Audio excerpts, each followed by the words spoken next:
이 물건이 낙찰이 됐습니다. 7,900만 원 정도에 낙찰이 됐으니까 거의 감정가랑 비교를 하시면 1억 정도 가까이 싸게 낙찰이 된 것처럼 보입니다. 그런데 그렇진 않고요. 여기 입찰 이력을 보시면 과거의 입찰 결과들을 쭉 확인하실 수가 있으신데요. 여기 보시면은 2024년 10월 달에도 낙찰이 됐다가 잔금 납부를 하지 않으셨죠. 아까 전에 말씀드렸던 실제 미납을 한 겁니다. 지금 1억 3,800만 원 정도의 낙찰을 받으셨는데 대금 납부 기한에 한 2주 정도 시간을 더 줍니다. 그래서 최고 기한까지도 잔금 납부를 하지 않으셔가지고 미납이 됐고 매각 결정이 취소가 됐습니다. 낙찰만 받으시고 한 10일 정도 지나면 매각 결정을 받으시는데 잔금 납부를 안 하셔가지고 매각 취소가 된 것이죠. 이 이후에는 잔금 납부를 하실 수가 없습니다. 경매 같은 경우에는 그래도 재매각 기일이 정해지기 전까지 잔금 납부를 하시면은 지연 이자만 내셨을 때 잔금 납부를 하실 수가 있으신데 공매 같은 경우에는 이 최고 기한까지는 납부를 하셔야 됩니다. 그래서 미납이 된 사례이고요. 근데 이런 분이 한두 분이 아닌 겁니다. 지금 이 물건에 입찰을 하신 분이 이분이 단독으로 한 분 입찰을 하셨고요.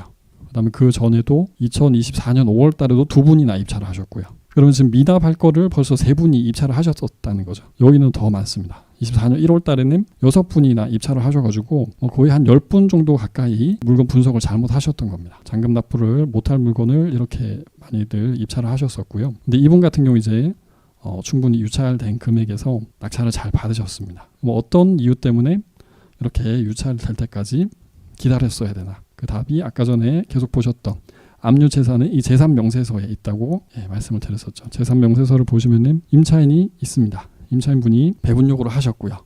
보증금은 6,500만 원인데 이분이 지금 대항력이 있습니다. 6,500만 원을 공매 절차에서 다 배분을 받아가실 수 있다고 한다면 1억 5천만 원 정도의 낙찰을 받았다고 해도 잔금을 미납할 이유가 없었겠죠. 대출은 또 고려를 하셔야 되겠지만 잔금 납부를 충분히 하셨을 텐데 보증금 6,500만 원을 1억 5천만 원의 낙찰을 받았는데도 배당을 못 받아가가지고 미납을 하신 겁니다. 언뜻 보기에는 대항력도 있고 같은 날짜에 확정일자까지 갖추셨으니까 충분히 배당 받아갈 수 있는 거 아닌가 라고 생각하실 수 있습니다. 그런데 권리들을 쭉 보시면 권리 설정 일자로는 임차인보다 앞서는 게 없습니다. 법정기일, 납부기한 간단하게 생각을 하시면 이 돈 받아가는 순서다라고 보시면 되겠고요. 이 각 채권들의 돈 받아가는 순서가 이 임차인보다 앞서는 날짜들이 있습니다. 2018년도 있고 2019년도도 있고요. 그래서 권리 설정 일자는 임차인보다 늦긴 하지만 돈 받아가는 순서가 채권이 다른 채권들이 더 앞서가지고 임차인분이 배분을 못 받아가시는 거죠. 그래서 이런 공부들을 벌써 경매 공부하실 때 충분히 하셨지만 이 경매에서는 조세 채권이나 또 체납된 공과금에 대해서 법정기일이나 납부기한이 안 나와 있습니다. 그래서 이런 분석을 하시는 연습을 해본 적이 없으실 텐데요. 공매에서는 또 법정기일이랑 납부기한까지 나와 있기 때문에 이 연습을 하시면은 얼마를 임차인보다 조세 채권이랑 공과금이 먼저 받아가는지 파악을 하실 수가 있습니다. 그래서 그런 부분을 연습을 하셔야지만 아까 전에 보셨던 10분처럼 미납될 물건을 높은 금액에 낙찰받는 일이 없으시겠고요. 결론적으로는 임차인보다 먼저 받아가는 조세 채권이랑 공과금의 합계액이 한 8천만 원 정도 됩니다. 8천만 원 정도나 6,500만 원보다 먼저 배당이 되니까 지금 이 금액의 낙찰을 받으신 거는 조세 채권들 그리고 공과금들이 먼저 배분이 되도록 잘 받으신 거죠. 그리고 임차인분의 보증금 6,500만 원 대항력이 있으니까 다 인수를 하는 겁니다. 그러면 그러고도 남을 수가 있는지 결국엔 시세가 중요할 텐데요.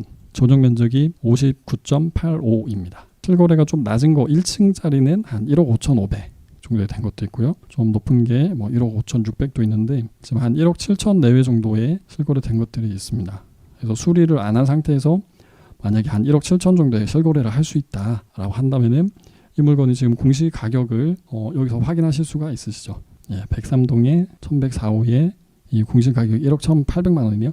이 공시 가격은 1억보다 높으니까 기존에 주택이 두 채까지 있으시다 하면은 비규제 지역이어도 취득세가 중과가 됩니다. 그런데 주택이 한 채만 있으시다라고 한다면 2주택까지는 중과세율이 적용이 안 되니까 낙찰을 받으셨어도 되는 거죠. 그래서 한 1억 7천 정도의 거래가 될 수 있다고 한다면 나쁘지 않게 매입을 하신 겁니다. 그리고 중요한 부분이 제가 지금 공시가격을 확인을 했는데 네이버상에서 확인을 했죠. 지금 시점이 딱 공시가격이 업데이트가 될 시점이어가지고 말씀을 드리겠습니다. 공시기준일을 보시면은 2024년도 1월 1일입니다. 1월 1일은 지금은 2025년이죠. 이 공시가격이 업데이트가 되는 시점이 매년 4월 달입니다. 4월 말에 업데이트가 되는데 그 확인하실 수 있는 사이트가 공시가격 알림입니다.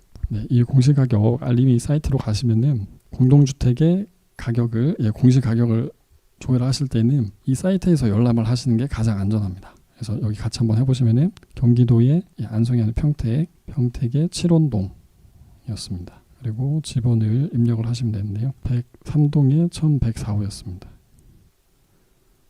제가 4월 말에 업데이트가 된다고 말씀을 드렸으니까 2024년까지의 공시 가격으로 나와 있는데 이제 4월 달이 지나가면은 공시 기준 2025년 꼴로 금액이 나오게 됩니다. 네, 그런데 네이버 상에서는 2024년 꼴로 5월 달에 됐는데도 안 바뀌고 한동안은 계속 이 상태로 남아 있고요. 회원님들께서 이 물건이 지금은 공시가격이 2024년 기준으로 봤을 때 1억 1,800만 원이지만 좀 시세가 하락했다고 하면은 공시 가격이 1억 이하로 떨어졌을 수도 있습니다. 그래서 1억 이하로 떨어졌다고 하면은 낙찰은 지금 받으셨지만 지금 대금 납부 기한이 5월 달이었죠. 그래서 5월 달에는 공시 가격이 1억 이하인 물건이 될 수가 있습니다. 그래서 이런 포인트도 지금 시점 딱 시기가 맞아가지고 제가 추가적으로 하나 더 말씀을 드렸습니다.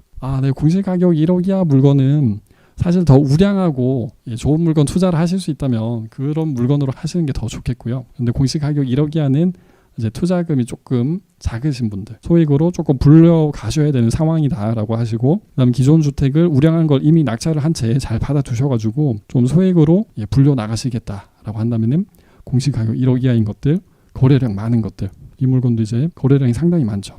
이 전용 면적이 한 18평 정도 되긴 하지만 연간 거래량이 거의 한 20건 정도 되니까 거래량은 양호한 편입니다. 2011년 정도에 이 전용 면적 13평짜리 신림동의 빌라라고 하면 이 감정평가 금액 그대로 거래될 수 있지는 않겠지만 그래도 한 2억 5천만 원 이상에는 충분히 거래가 될 수가 있습니다. 낙찰이 1,100만 원 조금 넘는 금액이 낙찰이 됐습니다. 예, 맞습니다. 이런 것들은 다 선순위가 있겠죠. 그래서 이 재산 명세서를 보시면요, 임차인의 보증금 1억 8천만 원이 있습니다. 그러면 낙찰을 1,100만 원에 받았으니까 보증금 1억 8천만 원 더하면은 한 1억 9,100만 원 정도의 낙찰 받으셨으니까 그래도 한 거의 6천만 원 가까이 싸게 낙찰을 받으셨죠. 전세를 얼마 놓을 수 있을지는 공시 가격을 또 확인을 해보셔야 될 텐데요. 나쁘지 않은 금액에 잘 받았습니다. 그리고 여기 보시면은 임차인이 따로 있으시고 주택도지보증공사가 배분 요구를 했습니다. 주택도지보증공사가 배분 요구를 했다는 것은 임차인분이 이 퇴거를 하시면서 임차권 등기를 설정을 하게 되고요.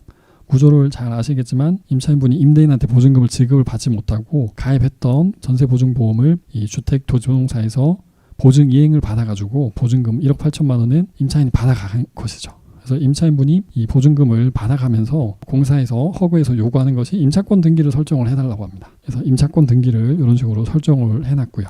임차권 등기를 가지고 이 허그가 배당을 받아가려고 설정을 해달라고 합니다. 그러면 여기에서 이제 말소 기준 권리가 어떤 것이 될 수 있을까를 보시면요, 여기에서는 지금 다른 권리들은 등기부상의 권리 설정을 임차권을 제외하고는 안 했습니다. 임차권을 제외하고는 다 날짜가 없으니까 권리 설정 안 한 겁니다. 그런데 관악 세무서의 위임기간이라고 되어 있는데 세무서에서 설정한 거는 하나밖에 없죠. 네, 압류입니다. 압류를 21년도 9월 9일에 설정을 해놨는데 임차인분의 전입신고일자는 더 앞서니까 대항력이 있으신 거죠. 이 경우는 지금 압류 하나밖에 없어서 최선순위 권리, 말소 기준 권리가 압류입니다. 임차권은 안 되죠. 임차권을 더 가장 먼저 설정을 했다고 해도 말소 기준 권리에 포함되지는 않습니다. 그리고 교부 청구가 있는데 이 교부 청구 같은 경우에는 권리 설정을 하지 않고 체납된 세금이나 공과금을 경매나 공매 절차에서 받아가겠다고 배분 요구를 한 금액들입니다. 그래서 이 금액들도 분명히 배분은 받아갈 수 있고요. 배분은 받아갈 수 있지만 권리 설정은 안 되어 있습니다. 그래서 경매가 좀 위험한 이유가 경매에서는 이런 식으로 교부 청구를 했는데도 금액이랑 각 채권에 대한 돈 받아가는 순서들이 이런 식으로 명확하게 안 나와 있습니다. 그래서 경매 물건 선순위 임차인이 있는 물건일 때는 임차인분이 배당 요구를 하셨다라고 하더라도 혹시나 문건 송달 내역에 교부 청구가 있는지 없는지 확인을 해주셔야 됩니다. 그럼 교부 청구 금액에서 세금의 법정기일이나 용어가 지금 낯서실 테니까요. 세금이나 공과금에 돈 받아가는 순서가 임차인보다 앞선다라고 하면은 권리 설정을 안 하고도 먼저 받아갈 수가 있습니다. 그러면은 그만큼 임차인분이 배당을 받지 못하고 낙찰자가 결국에는 인수를 하시게 되죠. 그래서 이런 부분까지 주의를 해주셔야 되겠습니다. 맞습니다. 여기 지금 회원님께서 주신 질문이 교부 청구한 금액이 경매나 공매에서 다 말소가 되냐라는 질문 주셨습니다. 네, 공매에서도 지금 확인하실 수 있는 부분이 첫 번째는 금액을 확인하실 수가 있으시고요. 경매에서는 금액 자체가 안 나와 있습니다. 경매계에 문의를 하셔도 확인하실 수는 없고요. 입찰하시기 전에 이해관계자를 통해 가지고 사건 기록 열람을 하셔야지만 이 금액대를 확인하실 수가 있습니다. 압류재산 공매는 금액대를 다 표시를 해놨고요. 그 다음에 돈 받아가는 순서도 가장 빠른 게 언제인지 가장 늦는 게 언제인지 이런 식으로 날짜를 다 표기를 해놨습니다. 그러면 임차인보다 먼저 받아갈 수 있는 금액이 있는지 대략적으로는 파악을 하실 수가 있으시겠죠. 네, 똑같습니다. 배당을 하는 것은 똑같고요. 배분이 되는 방식 그런 것들은 다 압류재산 공매도 경매 민사집행을 다 원용하기 때문에 똑같습니다. 그런데 이 금액을 더 명확하게 확인하실 수 있으시니까 캠코 쪽에 물어보시면은 다 파악을 하실 수가 있습니다. 또 추가적으로 궁금하신 점이 있으신가요? 네, 여기 채팅창에 회원님들께서 지금 온라인으로 수강하시는 분들도 질문을 주셨는데요. 사랑님, 네, 반갑습니다. 그리고 리맘님께서도 오셨네요. 예, 리맘님께서도 이 대지권 미등기 물건을 낙찰을 받으셨다고 하는데 예, 내일 낙찰 결과 받으시기 바랍니다. 그 다음에 봄의 여유님께서 24년도에 매매사업자 내고 낙찰을 받으셨는데 25년도에 매매를 하셨다라고 하시네요. 그러면 그 25년도에 매매를 하셨으면은 소득은 25년도에 발생한 것이죠. 25년 신규 사업자에 해당되느냐라는 말씀을 해주셨는데 사업자 등록을 하신 거가 24년이니까 예, 24년에 해당하는 사업자가 되겠고요. 다만 소득이 발생한 시점이 25년도다라고 정리를 하시면 되겠습니다. 네, 그리고 또 SH 김님께서 질문을 주셨는데요. 경매와 공매 둘 다 근저당과 세금 압류가 있을 경우에 배당은 세금이 우선인가 이 질문을 주셨습니다. 결국에 배당 순서를 질문을 주신 건데요. 근저당이랑 이 세금 중에서 돈 받아가는 순서가 앞서는 것이 먼저 받아갑니다. 그래서 세금이 항상 먼저 받아가는 것은 아니고요. 그런데 예외적으로 그 세금이 당해세다. 공매로 매각하는 물건 자체에서 발생한 세금이다라고 하면 당해세라고 합니다. 대표적인 것이 재산세나 종부세 같은 것들이 있을 텐데 당해세라고 한다면 근저당보다 항상 먼저 배당을 받아갑니다. 이 부분은 NPL 투자를 하시는 근저당권을 가지고 계신 분들이 고려를 하셔야 되는 영역인데요. 근저당보다는 항상 당해세가 먼저 배당이 될 수 있으니까 혹시나 근저당권자인데 피담보 채권의 담보물이 이렇게 공매가 진행이 됐다라고 한다면은 배당이 당해세가 얼마나 되는지 별도로 확인을 해주셔야 되겠습니다. 당해세를 제외하고는 순서가 빠른 거, 근저당이 빠르면은 세금보다 근저당이 먼저 받아갈 수가 있고요. 세금이 순서가 앞서면 근저당보다 세금이 먼저 받아갈 수가 있습니다.